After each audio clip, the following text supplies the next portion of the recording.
রাজ্যের গোয়ার্তুমিতে আটকে রয়েছে মেট্রো প্রকল্প। চিংড়িহাটায় মাত্র 366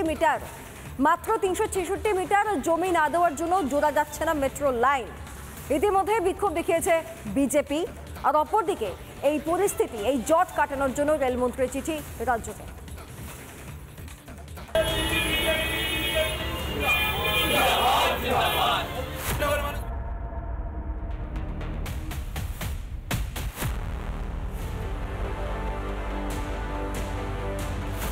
হাইওয়ে থেকে মেট্রো, রাজ্যের গড়িমসিতে আটকে রয়েছে কাজ। থমকে উন্নয়ন, ভুগছেন সাধারণ মানুষ। হ্যাঁ, ডেলি প্যাসেঞ্জারের তো সুবিধা হবে, অবশ্যই আমাদের এটা দরকার। তাড়াতাড়ি এটা জুড়ে গেলে, মানে এটা তো আমরা 3 বছর ধরে আমি এখানে আছি। আমার অফিস উইপ্রো মোড়ে ছিল, আর আমার ওয়াইফ ক্যামাক স্ট্রিটের চাকরি করে। তা ওর এখান থেকে সুবিধা হয়ে যাবে, ডাইরেক্ট ময়দানে নেমে যেতে পারবে। সেই জন্য আমাদের এটা জুড়ে গেলে সুবিধা হয়। শুক্রবার কলকাতার নতুন 3 রুটে মেট্রোর উদ্বোধন হয়ে গেল। বাকি রয়ে গেল চিংড়িহাটা মেট্রোর কাজ। মাত্র 366 মিটার সংযুক্তি না হওয়ায় কবি সুভাষ থেকে সেক্টর 5 হয়ে নিউ টাউন হয়ে দমদম বিমানবন্দর হয়ে বারাসাত যাওয়ার যে মেট্রো প্রকল্প তা থমকে। এদিন তারই প্রতিবাদে বিজেপির প্রচুর কর্মী সমর্থক চিংড়িঘাটা মোড়ে একজোট হন, বিক্ষোভ দেখান। তাদের দাবি দ্রুত ছাড়পত্র দিতে হবে। সরকার থেকে এবং কমিশনের থেকে যে এক্সকিউজ দেওয়া হচ্ছে যে এখানে আরো যানজট বাড়বে কনস্ট্রাকশন করতে গেলে, সেটা ভুয়ো এক্সকিউজ।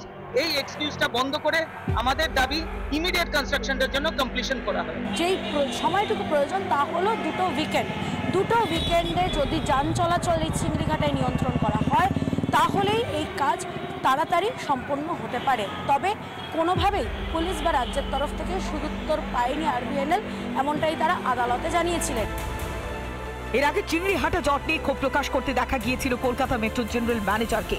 স্পষ্ট বুঝিয়ে দিয়েছিলেন রাজ্য এগিয়ে এলেই দ্রুত ভোগান্তি দূর হবে সাধারণ নাগরিকদের। चिंगड़ीघाटा जो है स्टेट गवर्नमेंट के ऊपर है और कलकत्ता के वासियों के ऊपर है। उन लोग चाहे तो हम लोग को परमिशन मिल जाएगा तो हमको 5 से 6 7-8 महीना में मोस्ट प्रॉब्ली 1 साल तक भी लग सकता है, बट लेकिन हम लोग उसको जल्दी से जल्दी करते हैं। এই পরিস্থিতিতে এবার জট কাটাতে উদ্যোগ নিলেন কেন্দ্রীয় রেলমন্ত্রী অশ্বিনী বৈষ্ণব। মেট্রোর কাজের জন্য ট্রাফিক নিয়ন্ত্রণের প্রয়োজন। রাজ্যের কাছে অনুমোদন চেয়ে মুখ্যমন্ত্রীকে চিঠি রেলমন্ত্রী। চিংড়িঘাটের যে মেট্রোর কাজ, সেই কাজ থমকে রয়েছে দীর্ঘ কয়েক বছর ধরে। এবার সেই কাজ যাতে তাড়াতাড়ি শেষ হয়, সেই তাতে হস্তক্ষেপ করলেন কেন্দ্রীয় রেলমন্ত্রী অশ্বিনী বৈষ্ণব। চিঠি দেওয়া হয়েছে রাজ্যকে, রাজ্যের হস্তক্ষেপের আবেদন কেন্দ্রীয় রেলমন্ত্রী। পশ্চিমবঙ্গ সরকার যদি এগিয়ে না আসে তাহলে হবে না। পশ্চিমবঙ্গ সরকার মনে করছে আমি ইমাম ভাতা দিয়ে, লক্ষ্মীর ভান্ডার দিয়ে, হিন্দু মুসলমানের বিভাজন তৈরি করে বারবার আমি ক্ষমতায় আসবো, বাকি আবার উন্নয়ন করে লাভ দিয়েছি।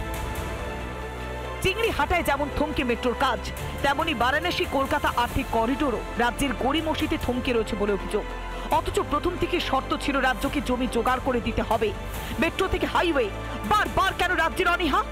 উন্নয়নেও শরিক হতে চাইছে না তৃণমূল। মানে বৈঠক করে একটা নিজেদের টাস্ক ফোর্স বানিয়েছে। সেই টাস্ক ফোর্সের কাজ হচ্ছে সমস্ত কেন্দ্রীয় প্রকল্প ডিলে করা। এখন এত পরিমাণ যদি কেন্দ্রীয় প্রকল্পের উদ্বোধন হয়, লোকে তো বুঝবে যে ভারতীয় জনতা পার্টি একমাত্র রাজ্যের উন্নয়ন করতে পারে, তৃণমূল নয়। সেইটাকে আটকানোর জন্য যত ধরনের বাধা দেওয়া যায় তত ধরনের বাধা দেওয়ার জন্য বিশেষ ফোর্স বানিয়ে নিতে পারছে। রাস্তা হোক কিংবা মেট্রোর কাজ, নাগরিক সুবিধের কথা ভাববে না প্রশাসন। মা মাটি মানুষের কথা বলা সরকার কি তবে মানুষেরই ভোগান্তি চাইছে? জনতা কিন্তু সব দেখছে। 26-এই জবাব চাইবে জনতা। রিপাবলিক বাংলা। নানা ধরনের কন্টেন্ট দেখার জন্য লাইক করুন, শেয়ার করুন আমাদের ফেসবুক পেজ, সাবস্ক্রাইব করুন আমাদের ইউটিউব চ্যানেল। পাশাপাশি অন্যান্য ব্রেকিং নিউজের জন্য অবশ্যই চোখ রাখুন রিপাবলিক বাংলায়।